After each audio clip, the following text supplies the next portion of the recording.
ইফতারের পর সিগারেট খাওয়া যাবে কিনা, রাত 12টার পূর্বে সাহারি খেলে রোজা হবে কিনা। রমজানে নারীদের প্রচুর ব্যস্ততা থাকতে হয়, তাই নারীদের জন্য অধিক ফজিলতপূর্ণ কোনো আমল আছে কিনা। তারাবির নামাজের নিয়ত কিভাবে করব, রোজা রেখে রক্ত দেওয়া যাবে কিনা। মানুষকে রক্ত দান করা সওয়াবের কাজ। কোন রোগীকে চিকিৎসার জন্য রক্ত দেওয়ার প্রয়োজন হলে আপনি রক্ত দিতে পারবেন, কিন্তু রোজা রেখে দিতে পারবেন কিনা। উত্তর হলো, যদি রোজা রেখে রক্ত দিলে আপনার রোজার কোনো ক্ষতি না হয় আপনি দিতে পারেন। রোজার ক্ষতি না হওয়া মানে, অনেকে আছেন যে রক্ত দিলে তিনি নিজে দুর্বল হয়ে, তার শরীরে এমনি রক্ত শূন্য, রক্ত দেওয়ার ফলে দুর্বল হয়ে তার রোজাটাও বরং রাখাটা রিস্ক হয়ে যেতে পারে। এরকম যদি হয় কেউ, তাহলে তার জন্য এটা করা উচিত না, জায়েজ না, যেহেতু তার রোজা হুমকির মধ্যে পড়ে যাবে। আর এরকম সচরাচর বেশিরভাগ লোক এরকম না, সুস্থ স্বাভাবিক আলহামদুলিল্লাহ, যে এক ব্যাগ রক্ত আমি দিলে আমার অসুবিধা হবে না, আমি রোজা রাখতে পারবো, তাহলে সে অবস্থায় রোজা অবস্থায় রক্ত দিলে রোজা ভঙ্গ হবে না। ইফতারের পর সিগারেট খাওয়া যাবে কিনা। বিসমিল্লাহ প্রশ্ন ভাই, এটা যে শুরুতে তো খেয়াল করলাম না। ইফতারের পর সিগারেট খাওয়া যাবে কিনা, এটা কোনো কথা হলো ভাই? ইফতারির পর আসলে হয়তোবা প্রশ্নটা এমন কোন ভাই করছেন যিনি প্রশ্নটা লিখে পাঠিয়েছেন, হয়তো এই বেচারা সিগারেটের বদভ্যাস আছে, আবার লোকটা রোজাদার, তো সারাদিন ধূমপান থাকতে থাকতে থাকতে থাকতে বেচারা অধৈর্য হয়ে ইফতারের পরপরই হয়তো বা সিগারেট দিয়ে ইফতার করে কিনা আল্লাহ জানে। ইফতারের পর ধূমপান করা গুনাহ, কারণ যেটা মানুষের স্বাস্থ্যের জন্য ক্ষতিকর এবং নিশ্চিত ক্ষতিকর, যেটা মানুষের জন্য বিষের মতো ক্ষতিকর, ধ্বংসের দিকে মানুষকে নিয়ে যায়, এবং যেটার ক্ষতি ছাড়া কোনো উপকারিতা আপাত দৃষ্টিতে নাই, সেই জিনিসটা মানুষের জন্য হালাল হয় না, সেটা মানুষের জন্য খাওয়া জায়েজ হয় না। ধূমপানটা সেরকম একটা বিষয়। অতএব আপনি ইফতারের আগ পর্যন্ত তো করবেনই না, কারণ আপনি রোজাদার, সেই হিসাবে হালাল জিনিসও খেতে পারবেন না।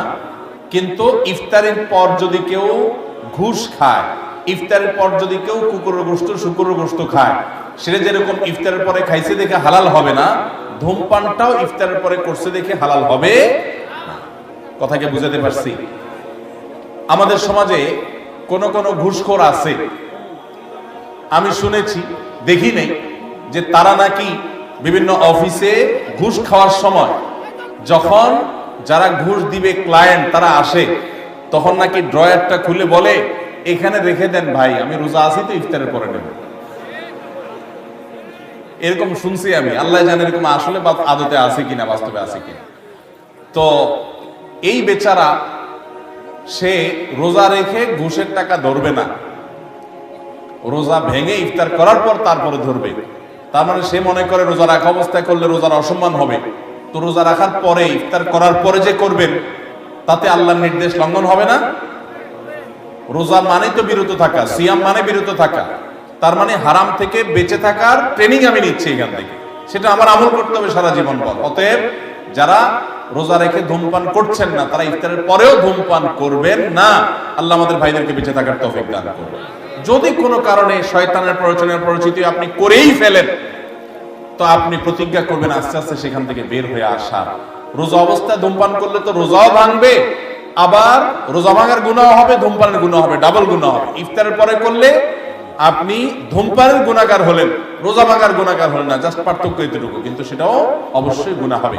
আমি প্রায় বলার চেষ্টা করি, যারা ধূমপানের বদভ্যাসে আক্রান্ত, আসক্ত, ছাড়তে পারতেছেন না, রোজার মাস দারুণ সুযোগ। কিভাবে দারুণ সুযোগ? আমরা বাংলাদেশে মানুষ কয় ঘন্টা রোজা রাখি? 16 ঘন্টা, 15 ঘন্টাই ধরেন। 15 ঘন্টা যদি আপনি রোজা রাখেন, ইফতারি, মাগরিবের নামাজ, ইফতার করে এসে আবার খেতে বসেন, এই পুরো সময় মিলে রাতের খাবার সহ মিনিমাম 1 ঘন্টা তো লাগে নাকি? তাহলে 16 ঘন্টা এঙ্গেজ হয়ে গেলেন। তারাবির নামাজ আর 1 ঘন্টা, 17 ঘন্টা। সাহারি আপনার ঘুমাইতে যান আপনার 6 ঘন্টা মিনিমাম, তাহলে কত ঘন্টা হলো? 23 ঘন্টা। আর সাহারি খাওয়া টাওয়া মিলিয়ে, ফজর নামাজ মিলিয়ে, বাস ফজর নামাজ তো রোজার মধ্যে চলে গেল, সাহারি খাওয়া এবং ঘুম থেকে উঠা, এই পুরো সময় মিলে আরো 1 ঘন্টা, তাহলে 24 ঘন্টা হয়ে গেল। আর যদি বলেন যে না 1 ঘন্টা পুরো যায় না সাহারিতে, তাহলে আধা ঘন্টা সাহারিতে গেলে আর আধা ঘন্টা থাকে, রমজান মাসে কেউ এই আধা ঘন্টা 1 ঘন্টা সময় কষ্ট করে তার নেশাটাকে আটকে রাখতে পারলেই তার দ্বারা পুরো 30 দিনে অভ্যাসটা পরিবর্তন করা সম্ভব। কারণ 23 ঘন্টা তার ধূমপানের সুযোগই নেই, বিশেষ করে 15 ঘন্টা রোজা আর 6 ঘন্টা ঘুম, তাহলে 21 ঘন্টাতে এখানে ফিক্সড। আর বাকি ইফতার, তারাবি, অন্য সব মিলে যদি আরো 1-2 ঘন্টাও দেন তো 22-23 ঘন্টাতে আপনি এমনি ধূমপান করতে পারতেছেন না, আর 1-2 ঘন্টা কষ্ট করলেই ধূমপান ছাড়া সম্ভব, শুধু হিম্মত করতে হবে। আল্লাহ আমাদের ধূমপায়ী ভাইদেরকে ধূমপান রমজান মাসে অন্তত ত্যাগ করার তৌফিক দান করুন। রাত 12টার পূর্বে সাহরি খেলে রোজা হবে কিনা? যদি কেউ রাত 12টার পূর্বে সাহরি খায় তাহলে রোজা হয়ে যাবে। এমনকি মধ্যরাতে কেউ, শুরুর রাতে কেউ খেয়ে শুয়ে গেছে, সাহরি আর খায় নাই, তারও রোজা হয়ে যাবে। কিন্তু সাহরি খাওয়াটা সুন্নাহ। নবী করিম সাল্লাল্লাহু আলাইহি ওয়াসাল্লাম বলেছেন, তাসাহারু ফাইন্না ফিস সাহুরি বারাকা, তোমরা সাহরি খাও কারণ সাহরির খাবারের ভিতরে বরকত আছে। অনেক মুরব্বীরা আছেন দুপুর রাতে সাহরি খেয়ে ফেলে, গ্রামাঞ্চলে বিশেষ করে। এটা উচিত না। সাহরিটা শেষের দিকে খাওয়া সুন্নাত। সাহরি খাওয়া শেষ হবে আর ফজরের আজান, এই দুইটার মাঝখানে 50টা আয়াত তেলাওয়াতের মতো সময় থাকবে, এটা হলো সুন্নাহ। অতএব সাহরিটা দেরিতে খাওয়া ভালো। কিন্তু যদি কেউ আগে খেয়ে ফেলে, রাত 12টার আগে খেয়ে ফেলে, রোজা হয়ে যাবে, সুন্নতের খেলাফ হবে। রমজানে নারীদের প্রচুর ব্যস্ততা থাকতে হয়, তাই নারীদের জন্য অধিক ফজিলতপূর্ণ কোনো আমল আছে কিনা? আমাদের মা বোনরা রমজানে অনেক বেশি ব্যস্ত হয়ে পড়েন। মা বোনরা রমজানে বেশি ব্যস্ত হয়ে পড়েন, সেই জন্য তাদের ব্যস্ততা কমিয়ে আমল এবং ইবাদতের সুযোগ করে দেওয়ার দায়িত্ব আমাদের পুরুষদের। রমজান আসছে সিয়াম বিরত থাকার জন্য, পানাহার দিনের বেলা আল্লাহ তাআলা নিষেধ করে দিয়েছেন। আমরা এই পরিমাণ খানা খাই যে রমজানে আমাদের খানার চোটে মা বোনরা ইবাদত করতে চাইলেও করতে পারে না। দুপুর 3টা-4টা থেকে ইফতার বানানো শুরু হয় বেচারীদের। আমরা মাগরিবের সময় খাই, মাগরিবের পরেও তাদের কাজ করা লাগে। আমরা পরিকল্পনা করব এখন থেকে যে আমাদের ইফতারের আইটেমগুলো কমাবো এবং রমজানের আগে থেকে ঝামেলাগুলো সেরে ফেলবো, যাতে করে মহিলাদের বেশি একটা ইবাদত করতে বিঘ্ন সৃষ্টি না হয়। পুরুষরা সহযোগিতা করব যাতে করে তারা ইবাদত করতে পারেন। তবে তারা যে চেষ্টা করছেন রোজাদারের জন্য, সেটাও তাদের ইবাদতের সওয়াব এনে দিবে। সেই সাথে কাজের ফাঁকেও তারা জিকির আজকার, দোয়া দরুদ করতে পারেন, মাসিক অবস্থায় ইসলামিক বই পড়তে পারেন, জিকির করতে পারেন, দোয়া করতে পারেন। এইভাবে তারাও রমজান মাসটাকে ফলপ্রসূ করতে পারেন। আল্লাহ তাআলা তাদেরকেও সওয়াব দিবেন ইনশাআল্লাহ। তারাবির নামাজের নিয়ত কিভাবে করব? তারাবির নামাজের নিয়ত কিভাবে করবেন? কারণ মুখস্থ আছে তারাবির নিয়ত? নামাইতুয়ান বলেন, কার মুখস্থ আছে? একজন বলেন অন্তত। তারাবির নিয়ত কে বলতে পারবে? বলেন বলেন ভাই।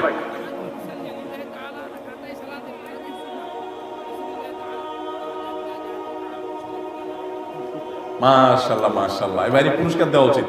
বসেন, আপনি কষ্ট করে মুখস্থ করছেন। তুমি ওগুলো 17 লোক ভাই, কালো কালো। আচ্ছা ভাই, তারাবির নামাজ বা যে কোনো নামাজের নিয়ত জরুরি। নিয়ত ছাড়া কোনো আমল হবে না। কিন্তু নিয়তটা হলো মনের ইচ্ছার নাম। নিয়তটা কিসের নাম? আমি ভাইকে দিয়ে নিয়তটা কেন শুনছি সেটা আপনারা জানেন? জানেন না আপনারা? আমি ওনাকে দিয়ে কেন শুনলাম বলেন তো? কে বলতে পারবেন? কে বলতে পারবেন না? আমি ওনারা দিয়ে এই জন্য শুনছি যে ওটা আমার জানা ছিল না। এটা হলো সত্য কথা। ওইটা আমি নিজেও জানি না। নামাইতুয়ান দিয়ে শুরু এটা জানি, কিন্তু বাকি শেষেরটা আমি জানি না। এই জন্য আমি চাইছি একটু শুনতে আর কি। আমি জানি না এই জন্য যে কোরআন হাদিসে কোথাও পাই নাই। এখন ভাইরা কেউ পাইলে তো ভিন্ন কথা, আমি কোথাও পাই নাই। এই নিয়ত মুখে এরকম গদবাদা উচ্চারণ করা, হ্যাঁ এটা পাইছি আমরা ছোটবেলা বগদাদি কায়দা।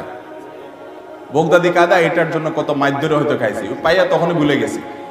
এটা পরবর্তীতে কোরআন হাদিসে যেহেতু পাই নাই, এই জন্য আর আমরা ওটা মুখস্থ করি নাই। ভাইরা আমার, নামাজের জন্য এরকম নামাইতুয়ান, এরকম গদবাদা যে দোয়া আমরা শিখেছি, এগুলোর কোনোটি কোরআন বা সুন্নাহর কোথাও। আমরা নিয়ত করব মন থেকে যে আমি তারাবির নামাজ পড়ছি, বাস এটা আমার ইন্টেনশন আছে, নিয়ত আছে, মনে আছে, এটাই যথেষ্ট। মুখে উচ্চারণ করা জরুরি না, এবং মুখে উচ্চারণ করা এটা সুন্নাহও না। নবী সাল্লাল্লাহু আলাইহি ওয়াসাল্লাম শেখানো না এটা আমাকে। ইবাদত করতে হবে তার পদ্ধতিতে। কোনো হাদিসে যদি এর উৎসাহ দেওয়া না থাকে, আমি কেন সেটা করতে যাব, কসরত করতে যাব? তবে হ্যাঁ, নিয়তটা হলো অন্তরের ইচ্ছার নাম, সেটাই যথেষ্ট। আলাদা মুখে নামাইতুয়ান পড়ার দরকার নেই। তারাবির নামাজে কি সুন্নাত না নফল নাকি ওয়াজিব? তারাবির নামাজ সুন্নাত। নবী করিম সাল্লাল্লাহু আলাইহি ওয়াসাল্লামের সুন্নাত, সাহাবায়ে কেরামের সুন্নাত। অতএব সুন্নাতের নিয়ত করলে নামাজ হয়ে যাবে। নফল শব্দের অর্থ হলো ফরজ ওয়াজিবের বাইরে এক্সট্রা, অতিরিক্ত। নফল মানে অতিরিক্ত, সেই হিসাবে নফল নিয়ত করলে আদায় হয়ে যাবে। কিন্তু এটা সুন্নাহ নামাজ। তারাবির নামাজ কিসের নামাজ? সুন্নাহ নামাজ। সারি ও ইফতারে কোন দোয়া আছে কিনা? সাহর এবং ইফতারের দোয়া আছে, বিশেষ করে ইফতারের দোয়া আছে, সাহরের জন্য আলাদা কোনো দোয়া নেই। ইফতারের দোয়া হলো বিসমিল্লাহ বলে ইফতার শুরু করবেন, আর ইফতার করার পরে দোয়া করবেন যাহাবাজ জামা ওয়াবতাল্লাতিল উরুক ওয়া সাবাতাল আজরু ইনশাআল্লাহ। যাহাবাজ জামা ওয়াবতাল্লাতিল উরুক ওয়া সাবাতাল আজরু ইনশাআল্লাহ। আল্লাহুম্মা লাকা সুমতু আলা রিজকিকা আফতারতু, এটাও হাদিসে আছে। কিন্তু এই যাহাবাজ জামা ওয়াবতাল্লাতিল উরুক ওয়া সাবাতাল আজরু ইনশাআল্লাহ যেটা বলেছি, এইটা বেশি অনেক হাদিসগুলোতে আছে এবং সনদের দিক থেকে অনেক বেশি স্ট্রং, অনেক বেশি প্রসিদ্ধ এবং অর্থটা বেশ চমৎকার। যাহাবাজ জামা মানে হলো আমার ক্লান্তি দূর হলো, অথবা ওয়াবতাল্লাতিল উরুক মানে শিরাগুলো সব আর্দ্র হলো, যে পানি পান করেছি, ইফতার করেছি, এবং ওয়াসাবাতাল আজরু ইনশাআল্লাহ, আল্লাহর কাছে বিনিময় দাঁড়িয়ে গেছে ইনশাআল্লাহ। এটা ইফতার করার পরে বা কিছুটা খেয়ে তারপরে এটা পড়া সুন্নাত। যাহাবাজ জামা ওয়াবতাল্লাতিল উরুক ওয়াসাবাতাল আজরু ইনশাআল্লাহ। আর ইফতারির একবারে শেষের দিকে আপনার এই ইফতারের শেষের দিকে বা ইফতার শেষ করে তারপর এটা পড়বা। সাহরির জন্য আলাদা কোনো দোয়া আছে বলে আমার জানা না, তবে ওইটা দোয়া কবুলের সময় সাধারণ যে কোনো দোয়া আল্লাহর কাছে করবো। ইফতারের সময় আজান দেওয়া হয়, তখন কি আজানের জবাব দেওয়া উত্তম নাকি ইফতার করা উত্তম? খুবই দরকারি একটা প্রশ্ন, খুবই দরকারি একটা প্রশ্ন। কারণ আমরা যারা নিয়মিত মাগরিবের সময় আজানের জবাব অন্য সময় দেই, রমজানে আসলে আমাদেরও বেশিরভাগ লোকের এটা দেওয়ার সুযোগ হয় না। কারণ ইফতার আজানের ওয়াক্ত, সূর্য ডুবছে, আজান হয়েছে, আমরা ইফতার নিয়ে এমন ভাবে ব্যস্ত হয়ে পড়ি, আজানের জবাব আর দেই না। এখন প্রশ্ন হলো কোনটা আগে করবেন, কোনটা পরে করবেন? উত্তর হলো আগে আর পরের দরকার নেই, দুইটাই সমান্তরাল ভাবে করতে পারেন। বিসমিল্লাহ বলে আপনি আল্লাহু আকবার, আল্লাহু আকবার, যদি টাইম মতো আজান হয়ে গেল, আপনি ইফতার করলেন, ইফতার করে আপনি আল্লাহু আকবার, আল্লাহু আকবার আজানের জবাব দেন, খেতে থাকেন আর ফাঁকে ফাঁকে জবাব দিয়ে দেন। জবাব দেওয়ার সময় আপনি খেতে পারবেন না, একদম চুপচাপ বসে জবাব দিতে পারবেন, কোনো কথা নাই তো। খাওয়ার ফাঁকে ফাঁকে একটু ব্রেক দিয়ে দিয়ে আপনি আজানের জবাব দিয়ে দেন, তাহলে দুইটা একসাথে হয়ে যেতে পারে। আমরা অনেকে এটা করি না, এটা করা উচিত আমাদের। রমজানে গুনাহ মাফের জন্য কোন দামি আমল ও দোয়া আছে কিনা, কিভাবে ক্ষমা পেতে পারি দয়া করে জানাবেন। রমজানে গুনাহ মাফের জন্য আল্লাহ তাআলার কাছে তওবা এবং ইস্তিগফারের কোনো বিকল্প নাই। তওবা ইস্তিগফারই হলো গুনাহ মাফের প্রধানতম মাধ্যম। আপনি আল্লাহর কাছে বিগত জীবনের গুনাহগুলো মাফ চেয়ে পরবর্তী জীবন শুদ্ধ সুন্দর থাকবার সংকল্প করবেন, এটাই হলো মূল উপায়। এবং এর মাধ্যমে আল্লাহর কাছে গুনাহ আপনি মাফ করাতে পারেন। প্রতিদিন একটা সময় বের করেন, ওই যে বলছি সাহরির সময় 5টা মিনিট 10টা মিনিট একটু হাত তোলেন, একটু আল্লাহর সাথে কথা বলেন, আল্লাহ আমি অনেক গুনাহ করেছি, অনেক অপরাধ করেছি, আপনি সব মাফ করবেন, ওয়াদা করেছেন, আল্লাহ ক্ষমাশীল, আল্লাহ ওয়াদা করেছেন মাফ করবেন, আল্লাহ আমি আর করব না, সংকল্প করেন, নিজে যা করেছি তার জন্য লজ্জিত হন, ভবিষ্যতে না করার সংকল্প করেন, আল্লাহ তাআলা মাফ করবেন ইনশাআল্লাহ। শবে কদরের নামাজের নিয়ম কি, কত রাকাত পড়তে হবে একটু জানাবেন। শবে কদরের নামাজের নিয়ম কি, একটু আগে আমরা বলেছি যে শবে কদরের নামাজের আলাদা কোনো নিয়ম নাই।